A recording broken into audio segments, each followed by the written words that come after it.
നമസ്കാരം. മലയാളി വാർത്ത ഇൻസൈഡിലേക്ക് സ്വാഗതം. ശബരിമല എന്നത് ലോക പ്രസക്തമാണ്. കാരണം ശബരിമല സന്നിധാനവും അയ്യനും ഒക്കെ തന്നെ ലോക പ്രശസ്തി ആർജിച്ചിട്ടുണ്ട്. ഇന്നും ഇന്നലെയുമല്ല, വർഷങ്ങൾ മുൻപ് തന്നെ മലയാളികളല്ലാത്ത അന്യസംസ്ഥാന ഭക്തന്മാർ ഇവിടെ എത്താറുണ്ട്. മലയാളികളെന്നോ തമിഴന്മാരെന്നോ കന്നഡക്കാരെന്നോ തെലുങ്കാനക്കാരെന്നോ ഒരു വ്യത്യാസമില്ലാതെ എല്ലാവരെയും നമ്മൾ ഇരു കൈയും നീട്ടിയാണ് സ്വീകരിക്കാറുള്ളത്.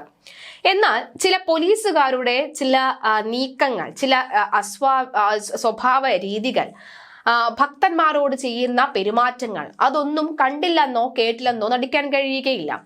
കഴിഞ്ഞ ദിവസം തെലുങ്ക് മാധ്യമങ്ങളിലൂടെ പുറത്തു വന്ന സ്വാമിയുടെ പ്രതികരണം തന്നെയാണ് ഇതിന്റെ ഒരു മുഖ്യ കാതൽ എന്ന് പറയുന്നത്.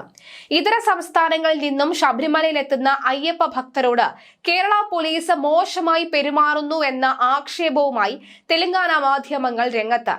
പുതുതായി എത്തുന്ന ഭക്തർ ദർശന വഴികളിലൂടെ ക്യൂ ലൈനുകളുടെയും വിശദാംശങ്ങൾ അറിയാതെ ബുദ്ധിമുട്ടുന്നു എന്ന ആക്ഷേപവും രൂക്ഷമായി വരുന്നുണ്ട്. നമുക്കറിയാം, കേരള പോലീസ് വളരെ നല്ല രീതിയിൽ തന്നെ പലയിടത്തും കാര്യങ്ങൾ ചെയ്യുന്നവരാണ്. പക്ഷേ ഒരു 1000 പോലീസ് സംഘമാണ് എന്നുണ്ടെങ്കിൽ അതിലൊരു 5-6 പേരെങ്കിലും അല്ലെങ്കിൽ ഒരു സംഘം ആളുകളെങ്കിലും മോശമായി കുറച്ചധികം ആളുകളോട് പെരുമാറിക്കഴിഞ്ഞാൽ 1000 പോലീസ് ഉദ്യോഗസ്ഥരുടെയും പ്രവൃത്തിയെ അത് ബാധിക്കുന്നതാണ്. മാത്രമല്ല, ശബരിമലയുടെ പൂർണ്ണമായിട്ടുള്ള പുണ്യത്തെ പോലും അത് ബാധിക്കുന്ന തരത്തിലേക്ക് കാര്യങ്ങൾ നീങ്ങുമെന്ന കാര്യത്തിൽ സംശയമില്ല. നമുക്ക് മനസ്സിലാക്കാൻ സാധിക്കുന്നത് പോലീസ് ഉദ്യോഗസ്ഥർ കൃത്യമായി തന്നെ ഭക്തർക്ക് വേണ്ടിയുള്ള കാര്യങ്ങൾ ചെയ്യുന്നുണ്ട്. അവർക്ക് വേണ്ടി വെള്ളം കൃത്യസമയത്ത് നൽകുന്നുണ്ട്, ഭക്ഷണം കൃത്യസമയത്ത് നൽകുന്നുണ്ട്. എന്നാൽ ഇതിനിടയിലുള്ള ചില പുഴുക്കുത്തുകൾ ഇതിനു മുമ്പ് നമ്മൾ ദൃശ്യങ്ങൾ കണ്ടിട്ടുണ്ട്. അയ്യന്റെ മുന്നിൽ വരുന്ന ഭക്തന്മാരെ തള്ളിയിടുന്ന തരത്തിലേക്ക് വരെ കാര്യങ്ങൾ നീക്കുന്ന ഉദ്യോഗസ്ഥരെ നമ്മൾ കണ്ടിട്ടുള്ളതാണ്.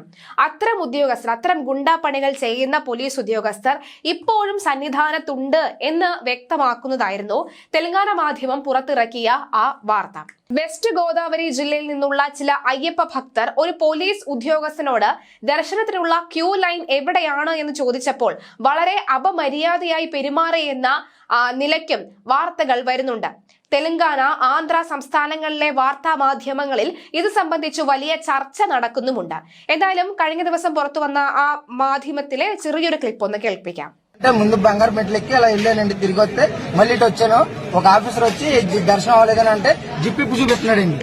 അദ്ദേഹം പറയുന്ന അയ്യപ്പ ഭക്തൻ പറയുന്നത് മറ്റൊന്നുമല്ല, എവിടേക്കാണ് പോകേണ്ടത്, ക്യൂവിനെ കുറിച്ച് അറിയില്ല, ഒന്ന് പറഞ്ഞു തരാമോ എന്ന് പറഞ്ഞപ്പോൾ പോലീസ് ഉദ്യോഗസ്ഥൻ തന്റെ പാൻസിന്റെ സിബ് അഴിച്ചു കാണിച്ചു എന്നാണ് പറയുന്നത്.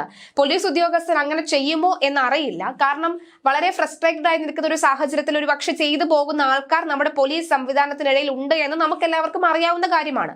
പക്ഷേ ഇത് സത്യമാകരുതേ എന്നാണ് നമ്മൾ പ്രാർത്ഥിക്കുന്നത്. കാരണം ഒരു അയ്യപ്പ ഭക്തനോടും ഇത്രയും മോശമായി, ഇത്രയും മ്ലേച്ഛമായി ഒരു പോലീസ് ഉദ്യോഗസ്ഥനും പെരുമാറാൻ കഴിയില്ല എന്ന് വിശ്വസിക്കുന്നവരാണ് നമ്മളെല്ലാവരും. പക്ഷേ അങ്ങനെ പെരുമാറി എന്ന് ഒരു അയ്യൻ കള്ളം പറയേണ്ട ആവശ്യമുണ്ടോ എന്ന് പോലും പലരും ചോദിക്കുന്നുണ്ട്. ഇതിന്റെ താഴെയൊക്കെ തന്നെ മലയാളികളുടെ അടക്കമുള്ളവരുടെ കമന്റ് ഉണ്ട്. നമ്മളോട് ക്ഷമിക്കൂ എന്ന് പലരും അദ്ദേഹത്തിനോട് ചോദിക്കുന്നുണ്ട്, അല്ലെങ്കിൽ അദ്ദേഹത്തിനോട് പറയുന്നുണ്ട്. ഇത് സത്യമാകരുതേ എന്ന് മാത്രമാണ്. എന്തായാലും ഈ ഒരു വാർത്ത ഇപ്പോൾ വൈറലാകുന്നുണ്ട്. ഇതിന് പ്രതികരണവുമായി തീർച്ചയായും പോലീസ് ഉദ്യോഗസ്ഥർ വരേണ്ടതുണ്ട് എന്നാണ് പറയണം. മാത്രമല്ല, ഇത് തെറ്റാണെന്നുണ്ടെങ്കിൽ, ഇത്തരത്തിലൊരു സാഹചര്യം ഇല്ല, സത്യസന്ധമല്ല, അത് തെറ്റായിട്ടുള്ള വാർത്തയാണെന്നുണ്ടെങ്കിൽ അതിനും പ്രതികരണവുമായി വരേണ്ടതുണ്ട്. കാരണം ഇത്തരം കാര്യങ്ങൾ ചെറുതല്ല. കാരണം ഒരു അയ്യപ്പ ഭക്തന്റെ മുന്നിലേക്ക് ഒരു പോലീസ് ഉദ്യോഗസ്ഥൻ ഇത്തരം തെമ്മാടിത്തരം കാണിക്കുന്നത് അത് ഒരു കാരണവശാലും വെച്ച് പൊറിപ്പിക്കാൻ കഴിയില്ല എന്നുള്ളത് തന്നെയാണ്. അദ്ദേഹം ഇത്തരത്തിലുള്ള ചേഷ്ട കാണിച്ചപ്പോൾ കൂടെ ഉണ്ടായിരുന്ന മറ്റു പോലീസ് ഉദ്യോഗസ്ഥർ അദ്ദേഹത്തെ കൂട്ടിക്കൊണ്ടുപോയി എന്നാണ് ആ അയ്യപ്പ ഭക്തർ പറയുന്നത്. എന്തായാലും തങ്ങൾക്ക് വളരെ മോശം അനുഭവമാണ് ശബരിമലയിൽ നിന്നും ലഭിച്ചത് എന്നാണ് ആ അയ്യപ്പ സംഘം പറയുന്നത്. ഇനി ഒരിക്കലും ശബരിമലയിലേക്ക് വരില്ല എന്ന് പോലും പറയാൻ അവർ മടി കാണിക്കുന്നില്ല എന്നുള്ളതാണ്.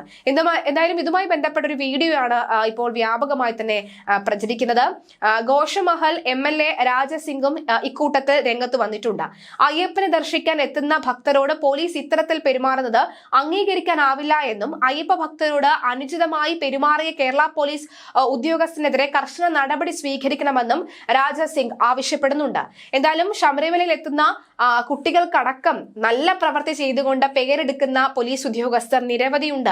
അച്ഛനെയും കൂടെ വന്ന സഹോദരനെയും കാണാതെ ഭയപ്പാടിൽ നിന്ന് കുട്ടികളെ ഒരു ജ്യേഷ്ഠനെ പോലെ ചേർത്ത് നിർത്തി ഉടനെ തന്നെ അച്ഛന്റെ കൈകളിലേക്ക് കൊണ്ടുപോകുന്ന പോലീസ് ഉദ്യോഗസ്ഥരുണ്ട്. കരയുന്ന കുട്ടിക്ക് വെള്ളമോ അല്ലെങ്കിൽ മറ്റ് ഭക്ഷണം നൽകുന്ന പോലീസ് ഉദ്യോഗസ്ഥരുണ്ട്. പക്ഷെ പോലീസിനെതിരെ ഇത്തരത്തിലുള്ള രൂക്ഷമായ വിമർശനങ്ങൾ അത് വെച്ച് പൊറിപ്പിക്കാൻ സാധിക്കുകയില്ല.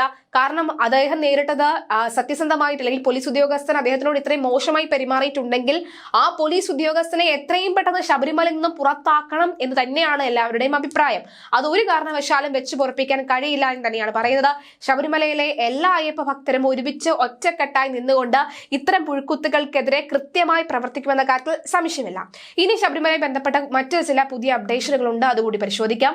ശബരിമലയിൽ എത്തുന്ന കുട്ടികൾക്ക് കരുതലായി പോലീസിന്റെ ആം ബാൻഡ്. 10 വയസ്സിൽ താഴെയുള്ള മുഴുവൻ കുട്ടികളുടെയും കയ്യിൽ കുട്ടിയുടെ പേരും കൂടെയുള്ള മുതിർന്ന ആളുടെ മൊബൈൽ നമ്പറും രേഖപ്പെടുത്തിയ ബാൻഡ് കെട്ടിയാണ് പമ്പയിൽ നിന്നും വിടുന്നത്. കുട്ടിയുടെ വിവരങ്ങൾ ഉൾപ്പെടുത്തിയുള്ള QR കോഡും ബാൻഡിൽ ഉണ്ട്. തിരക്കിനിടയിൽ കൂട്ടം തെറ്റിപ്പോയാൽ രക്ഷിതാക്കളെ കണ്ടെത്തുന്നതിന് ഇത് പോലീസിന് ഏറെ സഹായകമാകുന്നുണ്ട്. കൂട്ടം തെറ്റിയതായി ശ്രദ്ധയിൽപ്പെട്ടാൽ മറ്റു സ്വാമിമാർക്കും കുട്ടികളെ സഹായിക്കാൻ ഇതുവഴി സാധിക്കും. മല കയറി തിരികെ വാഹനത്തിൽ കയറുന്നതുവരെ കയ്യിലെ ഈ തിരിച്ചറിയൽ ബാൻഡ് കളയാതിരിക്കാൻ ശ്രദ്ധിക്കണമെന്ന് പോലീസ് അധികൃതർ അറിയിച്ചിട്ടുമുണ്ട്. അത്തരം നല്ല കാര്യങ്ങളും ശബരിമലയിൽ നടക്കുന്നുണ്ട്. ഇനി ഏറ്റവും ഒടുവിലായി നടന്ന ശബരിമലയിലെ ദേവസ്വത്തിന്റെ യോഗത്തിലെടുത്ത പ്രധാനപ്പെട്ട തീരുമാനങ്ങൾ കൂടി പരിശോധിക്കാം. ശബരിമലയിലെ ഈ അന്നദാന മെനുവിൽ മാറ്റം വരുത്തിയെന്ന Thiruvithamkoor Devaswom board president K. Jayakumar. എത്ര ഭക്ഷണം കൊടുത്തിട്ടോ വയറു നിറയെ ഭക്ഷണം കൊടുത്തിട്ടോ കാര്യമില്ല. കാരണം ഭക്ഷണം കഴിക്കാനല്ല സത്യത്തിൽ എല്ലാവരും വരുന്നത്. ഭക്ഷണമില്ലാതെയോ വെള്ളമില്ലാതെയോ ഒക്കെ തന്നെ നമുക്ക് നിൽക്കാം. അയ്യനെ ഒരു നോക്ക് കണ്ടാൽ മതി. ഇത്തരത്തിലുള്ള ഈ കന്നുകാലികളോട് പെരുമാറുന്ന പോലെ അല്ലെങ്കിൽ തെരുവ് നായ്ക്കളോട് പെരുമാറുന്ന പോലെയുള്ള രീതിയിലൊന്നും പെരുമാറാതെ ഇരുന്നാൽ മാത്രം മതി എന്ന ഒരു അപേക്ഷയാണ് അവർ മുന്നോട്ട് വെക്കുന്നത്. എന്തായാലും മുൻപ് ശബരിമലയിൽ അന്നദാനത്തിന് പുലാവും സാമ്പാറുമായിരുന്നുവെന്ന് അത് മാറ്റി സദ്യയാക്കിയിട്ടുണ്ടെന്നും അദ്ദേഹം വ്യക്തമാക്കി. തിരുവിതാംകൂർ ദേവസ്വം ബോർഡ് യോഗത്തിന് ശേഷം മാധ്യമങ്ങളോട് സംസാരിക്കുകയായിരുന്നു അദ്ദേഹം.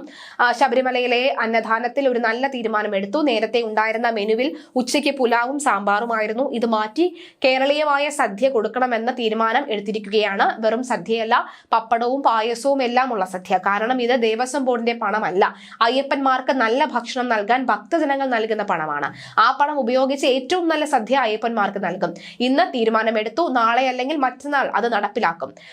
പന്തളത്തെ അന്നദാനവും മെച്ചപ്പെടുത്തും. ശബരിമല തീർത്ഥാടനം മെച്ചപ്പെടുത്താൻ മാസ്റ്റർ പ്ലാൻ തയ്യാറാക്കുകയാണ്. ഡിസംബർ 18-ാം തീയതി ഒരു യോഗം കൂടും. K. ജയകുമാറാണ് വ്യക്തമാക്കിയത്. അതേസമയം മണ്ഡല മകരവിളക്ക് സീസണിൽ ശബരിമലയിൽ ജനത്തിരക്ക് തുടരുകയാണ്.